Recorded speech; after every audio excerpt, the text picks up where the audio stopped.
रोती है, जब वो रोती है तो मतलब अंदर से ना दिल में वो सारी पुरानी चीजें जो हमारे साथ हुई है वो फिर से वो दोबारा से रिमाइंड हो जाती है कि मतलब इन लोगों ने कितने जुल्म किए हैं हमारे साथ। मतलब पहले मुझे लगता था शायद हम ही दुखी हैं, भगवान ने हमारे साथ ही गलत किया है। लेकिन जब मैं जा रही हूँ गाँव में, दूर दराज इलाकों में, मैं देख रही हूँ उन्होंने हमारे साथ नहीं, उन्होंने बहुत सारे लोगों के साथ यही किया है। शगुन जी ने थोड़ा सा इंडिकेट किया, संकेत दे दिया। जिन परिवारों के पास में यहाँ पे सत्ता थी, उन्होंने लोगों को सिर्फ डरा के धमका के यहाँ पे राज किया, सत्ता चलाई, और उन्होंने अपना एक पूरा इकोसिस्टम तैयार किया था। उस इकोसिस्टम के अगेंस्ट अगर किसी ने बोला या थोड़ा सा भी आंच उठाई तो यहाँ पे पूरा बर्बाद कर देते थे। वो जिस प्रकार से वो अमरीश पुरी की वो फिल्म चलती है, वैसे ही यहाँ पे एक परिवार का दबदबा। लोकतंत्र का पर्व है और चुनावों की तैयारियां, हर पार्टी अपने दम पर चुनाव लड़ रही है। लेकिन एक दौर ऐसा भी था जब आतंकवाद जो था वो अपने चरम पर था। इस वक्त मैं किश्तवाड़ में हूँ, हसीन वादियों में। लेकिन वो दौर कौन भूलेगा जब यहाँ पर मौत का नंगा नाच होता था। आतंकी आते थे, ताबड़तोड़ फायरिंग करके चले जाते थे और निर्दोषों की हत्या करते थे। आज हम ऐसे नेताओं से बात करेंगे जिन्होंने उस आतंक को झेला है, आतंकवाद को खत्म करने में अपना योगदान दिया है, अपनी जान की बाजी तक लगा दी। मेरे साथ सुनील शर्मा जी हैं, पूर्व मंत्री, और शगुन परिहार जी हैं जिन्होंने आतंक को झेला है। इनके पिताजी और इनके चाचा जी का आतंकियों ने निर्मम हत्या कर दी थी। बात करेंगे सर, चुनावी सरगर्मी है, बातचीत होगी, आपके संघर्ष की भी बात करूंगा मैं। किस तरह से आप इन चुनावों को देखते हैं और क्या है जनता के लिए आपका कुछ नया, नई योजना या फिर नए वो जो कहते हैं कि हाँ जी पिटारे में क्या है? देखिए, मुझे लगता है कि जम्मू कश्मीर की तारीख में, जम्मू कश्मीर के इतिहास में ये एक बड़ा ही अनोखा चुनाव है, बड़ा विचित्र चुनाव है। स्वतंत्रता के बाद कई चुनाव इस जम्मू कश्मीर में हुए, उनका अपना सिग्निफिकेंस था, बट आफ्टर एब्रोगेशन ऑफ 370 ये चुनाव बिल्कुल ही अलग चुनाव है। इसकी मुझे लगता है इस चुनाव की महत्वता इसलिए है क्योंकि ये चुनाव जम्मू कश्मीर की राजनीतिक दिशा को तय करेगा। भारतीय जनता पार्टी ने 370 को धराशायी किया, 35A को धराशायी किया। भारतीय जनता पार्टी ने अलगाववाद को ध्वस्त किया। भारतीय जनता पार्टी ने पत्थरबाजों को जेलों में पहुंचा दिया। भारतीय जनता पार्टी में ने आतंकवाद के विरुद्ध बड़ी कठोर नीति अपना के एक जम्मू कश्मीर में शांति की एक नई सोच दी। इन सारी चीजों को लेके ये जम्मू कश्मीर में चुनाव हो रहा है।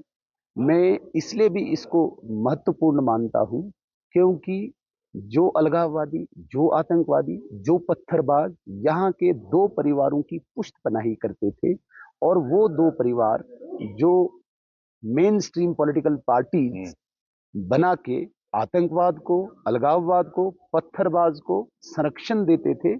एक म्यूचुअल अंडरस्टैंडिंग से यहाँ पे चुनाव होते थे। म्यूचुअल अंडरस्टैंडिंग इन दो परिवारों की पार के दुश्मन देश तक होती थी, और उनके प्रायोजित जितने भी यहाँ पे ऑर्गेनाइजेशन थी, संगठन थे, जिन्हें हम कहेंगे सेल्फ स्टाइल संगठन थे, उन सेल्फ स्टाइल संगठन के आधार पे यहाँ पे चुनाव होता था। केंद्र में कांग्रेस की सरकार बिल्कुल उनके लिए बिसात बिछाती थी। तो ये सरकार ने क्या किया? हमारी सरकार ने 370 को खत्म करके सबसे पहले अलगाववाद की बुनियाद, अलगाववाद के आधार को जड़ से उखाड़ के फेंका। अलगाववादी जितने भी थे आज उनका नामो निशान नहीं है। आतंकवादी जिसको ग्लैमरस एक दुनिया बनाया था कांग्रेस ने, और मैं दो परिवार, दो फैमिलीज की बात करता हूं, दो पार्टीज नहीं है, ये दो फैमिलीज हैं। इनको आतंकवादियों की जो संरक्षण इनको मिलता था या प्रोटेक्शन इनको मिलती थी पॉलिटिकल प्लेटफॉर्म पे, उसको खत्म करके हमने एक नई दिशा, नए प्लेटफॉर्म पे पॉलिटिक्स को लाया है, जिसमें अभी चुनाव हो रहा है 2024 चलिए का। सर, मैं आपसे संघर्ष की बात करूंगा कि आतंकवाद से किस तरह से आपने लड़ाई लड़ी। शगुन जी, मुझे लगता है आतंकवाद का जो दंश आपने झेला है, ये आपसे बेहतर कोई नहीं जानता। अब ये चुनाव हो रहे हैं, उस वक्त जब आतंकवादी या मतलब माहौल, तो आप छोटे ही होंगे, खैर सुनते तो होंगे आप,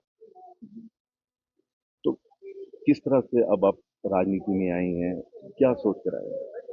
जी, अगर मैं राजनीति में आई हूँ, तो अगर मुझे लाया गया है भारतीय जनता पार्टी में, तो मैं यहाँ की सेवा का एक मौका माँग रही हूँ। मैं चाहती हूँ हमारे लोगों का सबसे पहले जो सिक्योरिटी इश्यू की वजह से हम लोग जो है, हमारा परिवार जो है वो अशांति में पहुँचा है। हमारे पापा, हमारे छोटे पापा चले गए। सबसे पहले तो सिक्योरिटी इश्यू का ही हमारे लिए बहुत बड़ा थ्रेट है।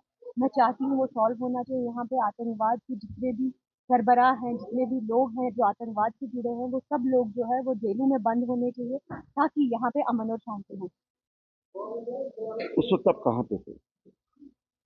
खैर, ये मैं कहता हूँ देश को पता चले कि लोग कहते हैं ना कि ऐसे ही है कोई आतंकवादी, ये भी किसी वो नहीं करते हैं, धर्म को वो नहीं करते हैं या फिर वो नहीं करते, लेकिन इतना तो जरूर है कि आतंकवादियों को मालूम है कि कौन कहाँ रहता है। आप 1 नवंबर की बात कर रहे हैं? हाँ हाँ। उस समय मैं घर पे थी, हम सब बैठे हुए थे। मैं थी, मम्मी, छोटी मम्मी, गोमती और मेरा छोटे पापा का बड़ा बेटा वो कॉलेज में गया हुआ था, तब उसका फर्स्ट सेमेस्टर चल रहा था, तो नया नया गया हुआ था, तो वो रो रहा था मुझे घर आना है। तो हम ये सब उसका मजाक ले रहे थे, लेकिन पता नहीं मेरे मन में ना अजीब सी घबराहट हो रही थी। तो मैं ऐसे बार बार पापा को फोन कर रही थी, आप घर कब आओगे, आप पता नहीं क्या हो गया था मुझे, मतलब उस समय 8:15 में मैंने पापा को लास्ट कॉल की थी।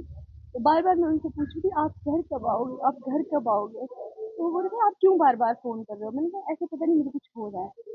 तो मतलब बेचैनी हो रही थी, लग रहा मतलब था। अजीब सी बेचैनी हो रही थी। तो बार बार पूछ रही थी, तो फिर बोलते आ रहे हैं आ रहे हैं। तो फिर मैंने फोन काटा, फिर ये सब हंस रहे थे, मैं चुप बैठी हुई थी। तो फिर अचानक से वो, हाँ, दुकान पे एक हेल्पर है वो आए भैया, तो वो बोलते अंकल गिर गए। तो ये सब चले गए, मैं वहां पे बेड पे ही बैठी रह गई। मुझे लगा शायद क्योंकि छोटे पापा का उसके पहले दिन बीपी हाई था, तो उनको हेडेक हो रहा था, तो मुझे लगा शायद बीपी हाई हुआ है। तो बाकी सब चले गए, मैं वहां पे बैठी रह गई, मुझे उठा ही नहीं रहने लगा। उसके बाद का तो सब पता ही है। सट वगैरह मिली थी कभी? जी, कुछ दिन जब वो मचेल यात्रा का वो इश्यू चल रहा था, उस टाइम पे मैं कॉलेज में गई थी, मेरे एमटेक के एग्जाम चल रहे थे। तो मैंने वापस आना था उसी दिन, तो छोटे पापा बोल रहे थे आज नहीं आना है, आज नहीं आना है। तो मैंने कहा क्यों नहीं आना, मैं घर आना है। तो नहीं नहीं आना है, आप बातें नहीं समझते हो, आप बातें नहीं समझते। मतलब वो डांटते भी नहीं थे कभी। कभी होता है ना कि ऊंची आवाज में कोई बोले, वो बिल्कुल नहीं बोलते, लेकिन उस दिन ना उन्होंने मुझे बड़े गुस्से से बोला, अभी नहीं आना, आप बात ही नहीं समझते। फिर उन्होंने फोन काट दिया, फिर मैं चुप हो गई। तो सेट तो थी शायद, तभी वो ऐसा करती थी। सुनील जी, अगर मैं आपकी पुरानी जिंदगी में जाऊं, तो यहाँ के लोगों से मैंने बात की और भी कई वहाँ से बडोदा की वहाँ पे बात कर रखा है, तो आतंकवाद के खिलाफ आपने बड़ी लड़ाई लड़ी है। थोड़ा हमारे दर्शकों को बताएं कि लोग मतलब सुनते तो हैं कि हाँ जी आतंकवाद है, आतंकी वहां पर आते हैं, जब आमना सामना होता है तो क्या होता है? एक्चुअली ललित जी, 90 के दशक में जब यहाँ पे सिलेक्टिव किलिंग शुरू हो गई, एक पर्टिकुलर कम्युनिटी और विशेषकर राष्ट्रभक्त समाज को यहाँ पे निशाना बनाया जा रहा था। यहाँ पे गाड़ियों से उतार के नाम पूछ के लाइन में खड़ा करके गोलियां चलाई जाती थी। मैं आपको याद दिलाना चाहता हूँ, 1993 में यहाँ से एक बस जब जम्मू जा रही थी, यहाँ शालीमार में एक मोड़ आता है, सरथल मोड़, वहां पे 16 व्यक्ति अलग किए और बाकियों को अलग बस में बिठाया, तुम जाओ, और 16 व्यक्ति एक विशेष समुदाय के लाइन में खड़ा करके उनको गोलियों से छलनी कर दिया। सतीश भंडारी जी जैसे यहाँ पे एक ऐसी आवाज थी इस राष्ट्रभक्त समाज की, उसको दिन दिहाड़े गोलियों से छलनी कर दिया। संतोष ठाकुर जी को कर दिया, रुचर कुमार जी को कर दिया। यहाँ पे स्वर्गीय चमन लाल जी हमारे थे, दिन दिहाड़े हॉस्पिटल में उनको हिट किया गया।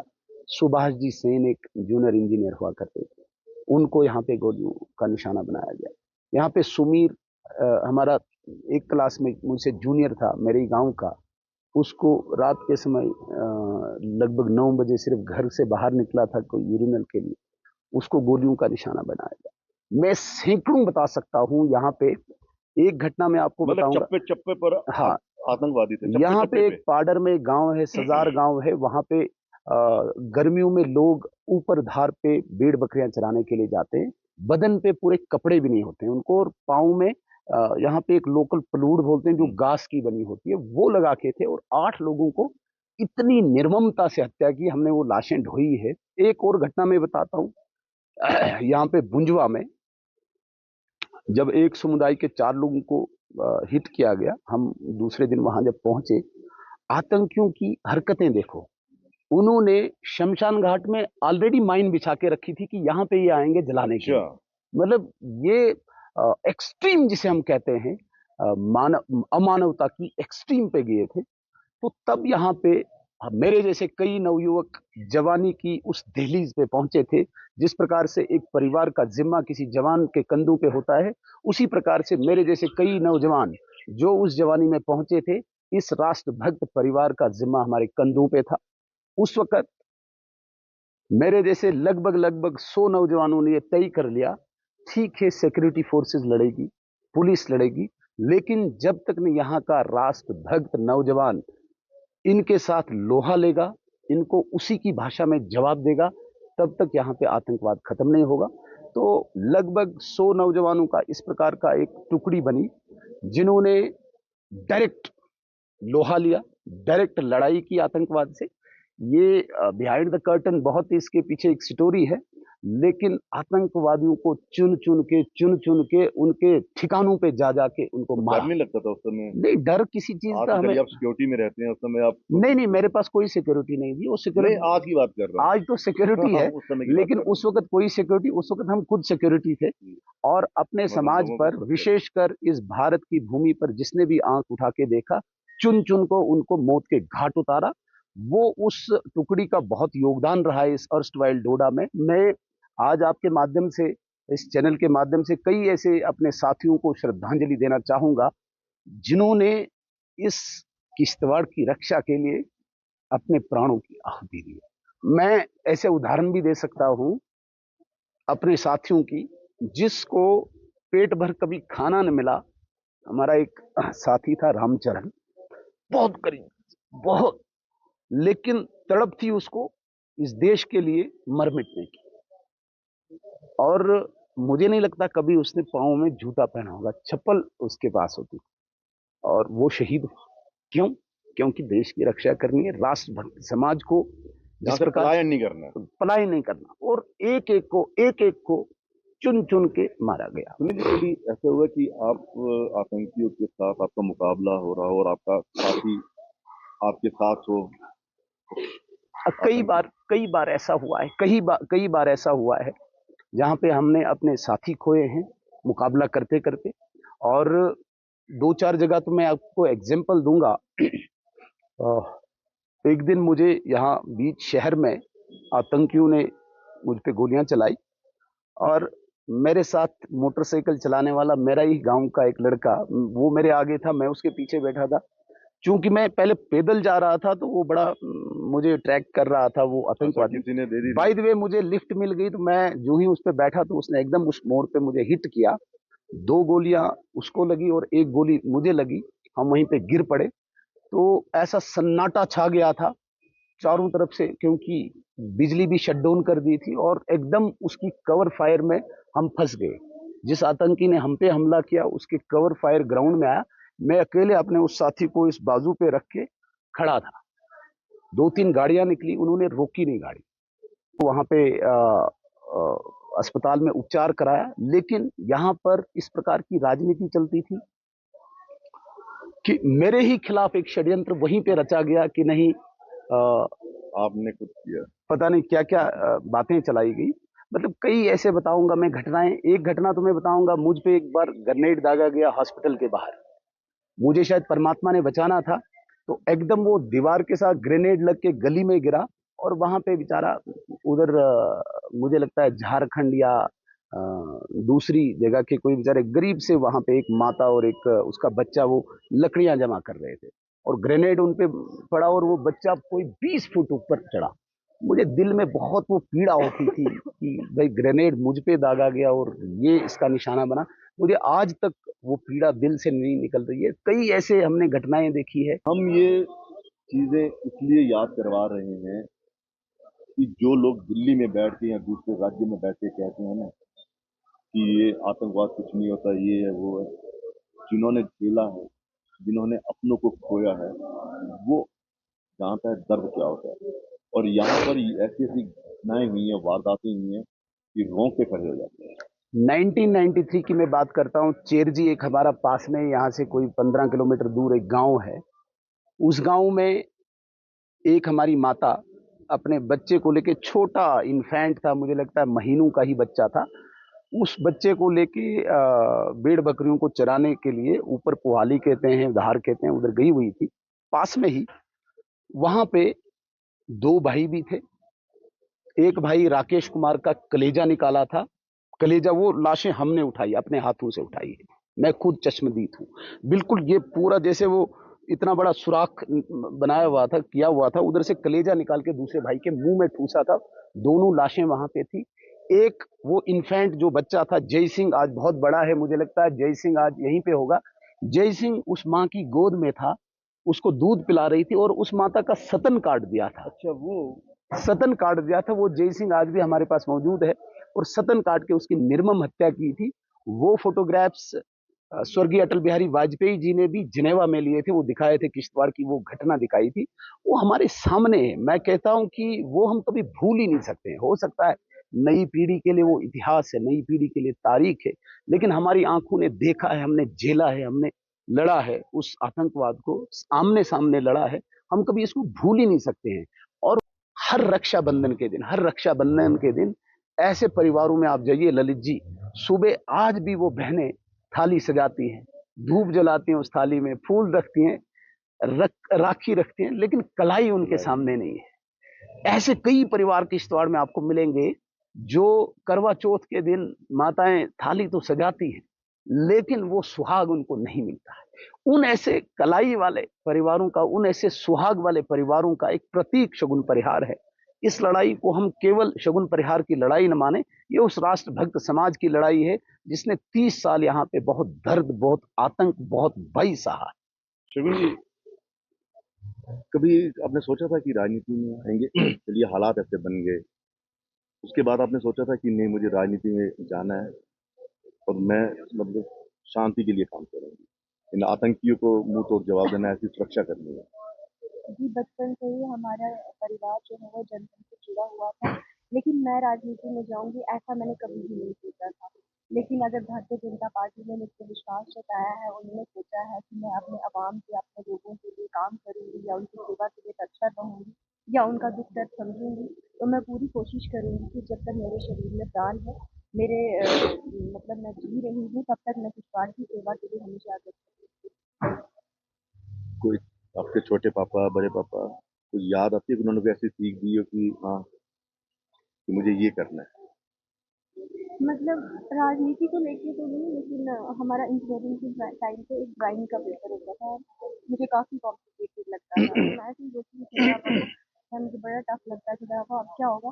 तो तब उन्होंने कहा था, गिरते हैं शाहसवार मैदान जंग में, वो तिल क्या गिरे जो किस्मों के बल में।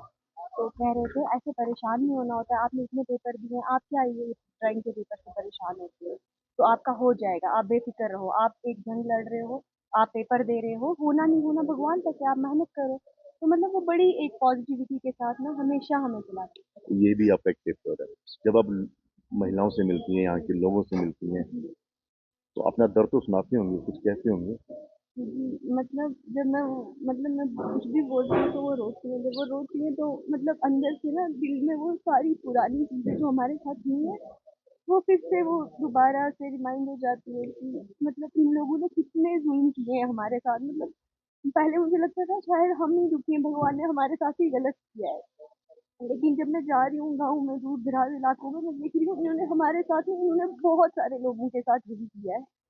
तो वो वाली चीज़ थोड़ा मन को झकझोरती है।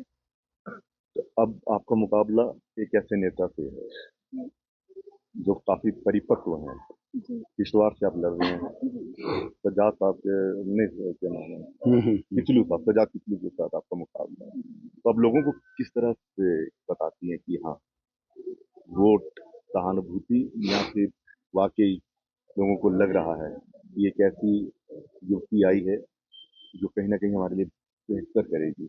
जी। लोगों के दिल में हमारे लिए प्यार तो है, साथ में लोगों ने वो हालात भी देखे हैं जिन हालातों की वजह से जम्मू कश्मीर में मिलिटेंसी रही। वो जिस टाइम पे किश्तवाड़ दंगा हुआ उस टाइम पे वो होम मिनिस्टर थे। मैं बहुत छोटी थी तब मैंने देखा था किश्तवाड़ को अपनी आंखों के सामने जलते हुए।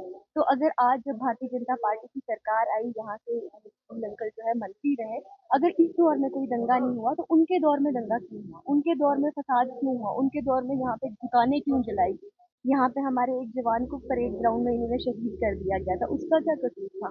तो लोगों को वो सब चीजें याद हैं जो उन्होंने की है। शायद तभी लोगों का प्यार और आशीर्वाद मुझे मिल रहा है कि इन लोगों ने हमेशा यहाँ पे सिर्फ हिंदू मुसलमान के फसादात करवाए, या तो इन्होंने किसी के साथ कुछ भी ना हिंदू के लिए अच्छा किया ना मुसलमानों के लिए अच्छा किया, और गुजरों के साथ तो हमेशा ही बुरा व्यवहार किया है।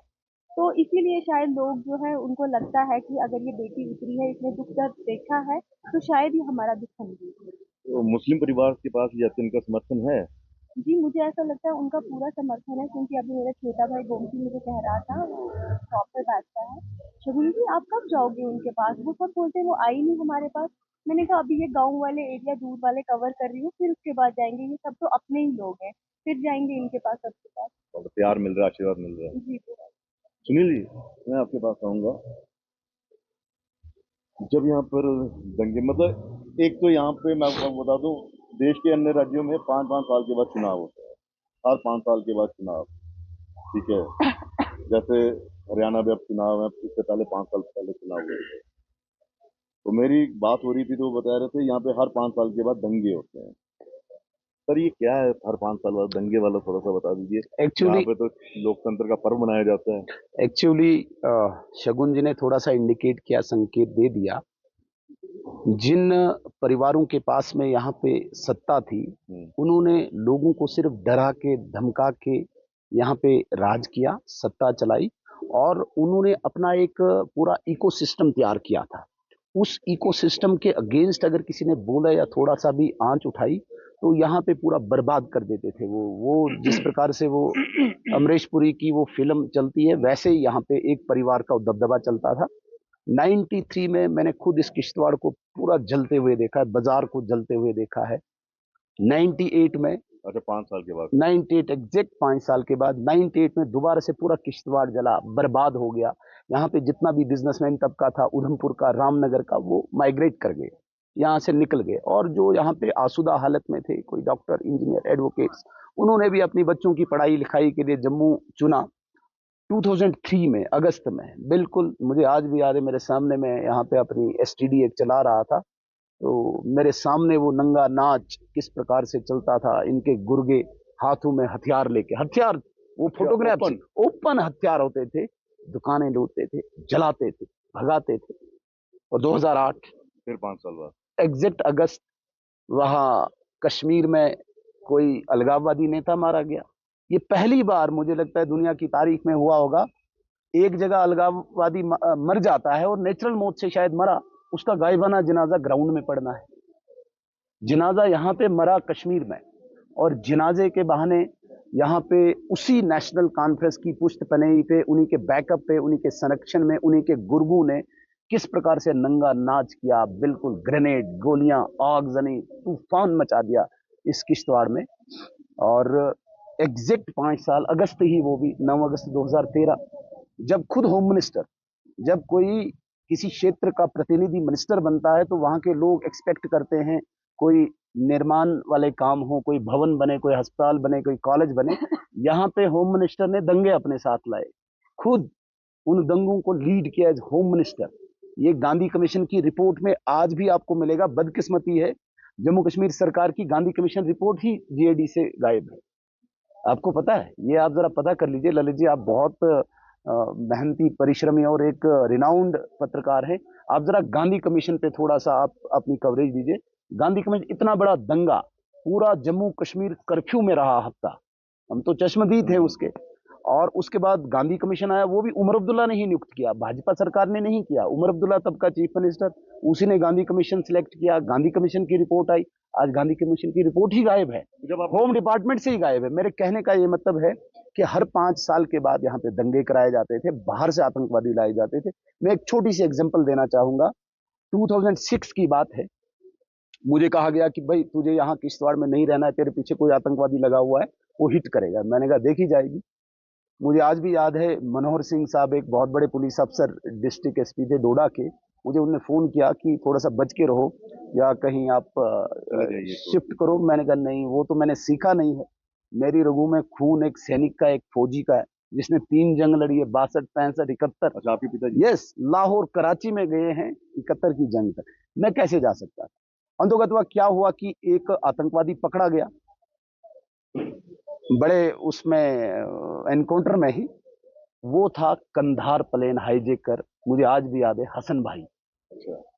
और उस हसन भाई को जब फोर्स ने इंटरोगेट किया 2006 में, आज भी उसकी इंटरोगेशन रिपोर्ट होगी, उसने बाज़ाब्ता खुलासा किया कौन लोग मुझे पुष्टपनाही करते थे और किस किस व्यक्ति ने मुझे इनाम रखा था, तुझे सुनील शर्मा को हिट करना है। अच्छा, आपने इनाम रखा हुआ था, वो तो एनडीटीवी पे भी स्टोरी चली थी तब। तो कहने का मतलब है कि वो सारे तार उसी परिवार तक जाते थे, जिस परिवार ने यहाँ पे सत्ता, और उस परिवार को आपने 2014 में हरा दिया। बिल्कुल, ये एक राजनीतिक आतंकवाद था। मैंने पहले कहा कि 15 साल मैंने आतंकवाद से लड़ा। अच्छा, जो फाइल जो गायब होगी, तो आपकी सरकार बनी तो क्यों नहीं आपको मिली? सरकार से पहले ही गायब कर दी है। मैंने तो उस पे, मुझे लगता है शायद एफआईआर कटी होगी। एक स्पेशल सेक्रेटरी, एक एडिशनल सेक्रेटरी और उस पूरा सेक्शन, उस गांधी कमीशन रिपोर्ट को जब दरबार मूव होता है कश्मीर से जम्मू तक, उसी दौरान ये गायब दिखाई जाती है। तो जब आपकी सरकार बनेगी, डेफिनेटली गांधी कमीशन रिपोर्ट को हम निकालेंगे। और जो किश्तवाड़ में अंतिम दंगा हुआ है, जिस दंगे के बाद भारतीय जनता पार्टी ने जब कमान संभाली 11 साल से, मैं कहता हूं दंगा दूर की बात है, एक शब्द कोई सवाल करने पे आपने जाना है, पॉलिटिकल सवाल। कह रहे हैं कि सुनील शर्मा जी ने ये सीट इसलिए छोड़ दी, आपके सामने एक दिग्गज नेता है और आप बॉर्डर पे चले गए। ऐसी बात नहीं है। दिग्गज नेता को तो 2008 में भी मैंने चेज किया, 2014 में भी मैंने चेज किया। और जिस दिग्गज नेता की आप बात करते हैं, 50 सालों के बाद जड़ से उखाड़ के फेंका, मैं आपको बताना चाहूंगा, मैं जिस कॉन्स्टिट्यूएंसी से चुनाव लड़ रहा हूं, वो मैं स्थानीय हूं, वहां का, वो मैं लोकल हूं। अगर मैं इसमें आता हूं, नॉन लोकल माना जाएगा। अच्छा। हाँ, मैं इस कॉन्स्टिट्यूएंसी में नॉन लोकल हूं। मेरा घर उधर है, मैं वोटर वहां का हूं, मैं उस कॉन्स्टिट्यूएंसी का एक नागरिक हूं, एक वोटर हूं। तो इस कॉन्स्टिट्यूएंसी में आके ऑटोमेटिकली यहां से आवाज आनी थी कि भाई दूसरी कॉन्स्टिट्यूएंसी से आया हुआ है, चले उसे भी छोड़ देते हैं। दिग्गज की बात नहीं है यहाँ पे। सुनील शर्मा चुनाव नहीं लड़ता, यहाँ पे समाज चुनाव लड़ता है। यहाँ पे सुनील शर्मा की कोई बड़ी ताकत नहीं है, यहाँ पे समाज लड़ा है। 2008 में भी एक लेवल तक हमने चुनाव लड़ा, 700 वोटों से मैं पीछे रह गया, 2014 में भी। और मैं आज भी कहता हूं, मेरा एक भी वोट अपना नहीं है, सुनील शर्मा का नहीं, ये भाजपा का है, ये राष्ट्रवादी है।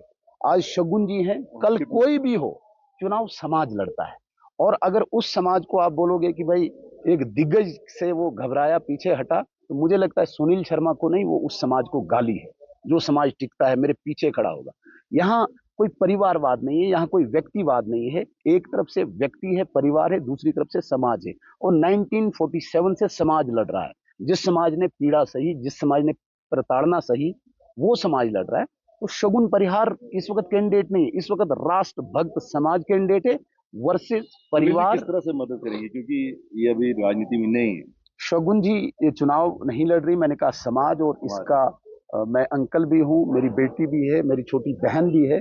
ये चुनाव मैंने अपने कंधों पे लिया है और डेफिनेटली 8 अक्टूबर को ललित जी आप जरूर इसको कवर करने आइएगा। पहली सीट अगर कोई जीती होगी, वो किश्तवाड़ की सीट जीती होगी। आज जिस प्रकार से उत्साह राष्ट्रभक्त समाज में, इवन मुस्लिम कम्युनिटी में, मुस्लिम कम्युनिटी को भी यहाँ पे इस किचलू खानदान ने बहुत प्रताड़ित किया है, बहुत ज्यादा प्रताड़ित। मतलब ये हिंदू मुस्लिम नहीं है, ये है कि राष्ट्रभक्त और राष्ट्र विरोधी। मैं कहता हूं सीधे सीधे किचलू खानदान राष्ट्र विरोधी यहाँ पे हैं। इनके लिंक्स निकले हैं। गांधी कमीशन तो लास्ट की बात है, उससे पहले यहाँ पे जितने भी इस प्रकार के टेररिस्ट ऑर्गेनाइजेशंस थी, उनके सारे जो तंत्र थे, उनकी तारें जो थी उस किचलू खानदान तक जुड़ी होती है। लोगों को। हाँ, ये जो अभी कह रहे हैं ना कि इनकी तारें जो है वो जुड़ी हैं इन सब चीज़ों से, क्योंकि जिस टाइम पे मेरे पापा का इन्होंने ये किलिंग की थी उस टाइम पे पहले हिजबुल मुजाहिदीन जो है उन्होंने एक्सेप्ट किया था कि ये हमने किया है, लेकिन वो कुछ देर के बाद ही वो स्टेटमेंट जो है इन्होंने नेट से रिमूव करवा दी थी। तो वो रिमूव क्यों हुई? क्योंकि इनकी तारें वहाँ पे जुड़ी हुई हैं, आतंकवाद से लिंक हैं ये लोग, और इन्होंने कुछ ही देर में वो रिमूव करवा दी ताकि यहाँ पे फिर से फसाद हो। और ये चाहते हैं यहाँ जम्मू कश्मीर ना सिर्फ किश्तवाड़ में, बल्कि यहाँ पे जो हिंदुओं की आवाज़ उठाने वाला, अवाम की आवाज़ उठाने वाला, यहाँ के जो अमन और चैन वाले लोग हैं, ये नहीं चाहते यहाँ पे कोई सेकुलर लीडर हो जो यहाँ की मतलब एकता और अखंडता की बात करे। इन्होंने हमेशा समाज को तोड़ा है और इनसे डायरेक्ट लिंक है उनसे। अच्छा, खत्म करना है, ये बताइए ब्लूप्रिंट क्या है नौजवानों के लिए? देखिए अब होगी बड़ी राजनीति की इस परिवार ललित जी, पार्टी ने वो किया। मैं शुद्ध रूप से अब किश्तवाड़ पे आता हूँ। जम्मू कश्मीर में मैनिफेस्टो हमारा है, उस पे आपने काफी चर्चा की। हमने पंडित प्रेमनाथ डोगरा रोजगार योजना लाई, हम 5 किलो, वो सब कुछ किश्तवाड़ के लिए, मैं पर्टिकुलरली किश्तवाड़ के लिए कहता हूँ, ये वाहिद एक ऐसा जिला है, ये मात्र एक ऐसा जिला है जहाँ पे जॉब अपॉर्चुनिटी, यहाँ पे इस वक्त अपने 5-7 सालों के इस कार्यकाल के दौरान हमने 8,000 नौजवानों को रोजगार दिया। आप किसी भी जिले में जाइए, किसी भी विधानसभा में जाइए, 8,000 नौकरियां नहीं है। आज फिर आपके चैनल के माध्यम से कहता हूं, अगले इन 5 सालों में हमने 20,000 लोगों का और टारगेट लिया है। पावर प्रोजेक्ट्स हैं, यहाँ पे डेवलपमेंटल एक्टिविटीज हैं, उनको रोजगार के लिए हमने यहाँ पे प्रोत्साहित करना है। रोजगार हमारा प्रथम निशाना है। मैं हूँ, शगुन जी हैं, हमारा नौजवानों के प्रति पूरा समर्थन। बिल्कुल बिल्कुल, प्राइवेट सेक्टर कह रहे हैं कि कंपनी को भगा देंगे।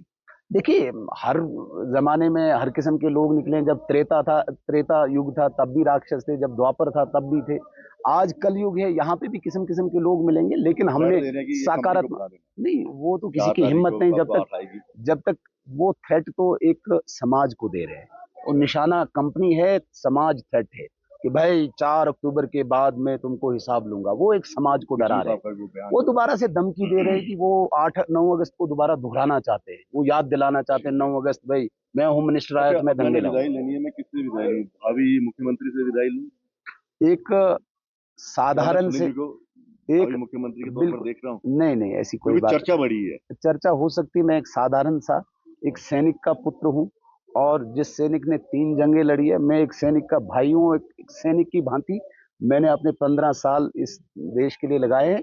उसके बाद मेरे 15-20 साल राजनीति के हैं। राजनीति में एक साधारण सेवक के नाते काम करना चाहता हूँ। मेरे मन में कोई इच्छा नहीं मुख्यमंत्री बनने की, बिल्कुल भी नहीं ललित जी, मैं स्पष्ट करना चाहता हूँ। लेकिन किश्तवाड़ हो या जम्मू कश्मीर प्रदेश हो, मैं यहाँ के लोगों की, राष्ट्रभक्त समाज की, इस देश की सेवा करना चाहता हूँ। नौजवान तैयार करने हैं जो आतंक, डेफिनेटली यहाँ पे आपको मैं कहना चाहूंगा, अंतिम शब्द ये याद रखिए, और बड़ी गंभीरता से कहता हूं, मैं इस किश्तवाड़ को बॉर्डर मानता हूं। किसका बॉर्डर? इंडियन कल्चर का, भारतीय संस्कृति का। जो ही किश्तवाड़ जिला आप क्रॉस करेंगे, वहां पे वहाबिज्म है, वहां पे पाक प्रायोजित एक इकोसिस्टम है। ये बॉर्डर है, यहाँ पे भारतीय संस्कृति है, यहाँ पे हमारा सनातन है, यहाँ पे हमारा राष्ट्रभक्त है। इस बॉर्डर पे हमेशा लड़ाई है, और इस लड़ाई पे हर जवान लड़ने के लिए तैयार है। उनके लिए हम पीछे पहाड़ की तरह खड़े हैं। मुख्यमंत्री